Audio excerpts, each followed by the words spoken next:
30 grams of grated Parmesan, and parsley to taste. Mixing everything and letting the sauce simmer. Now let's put the salmon back into the pan and let it cook in the sauce.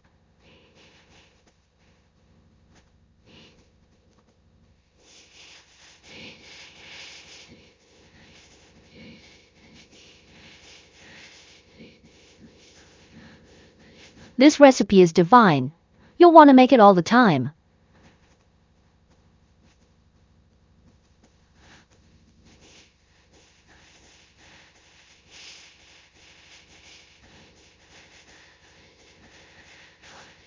This recipe turns out incredibly delicious.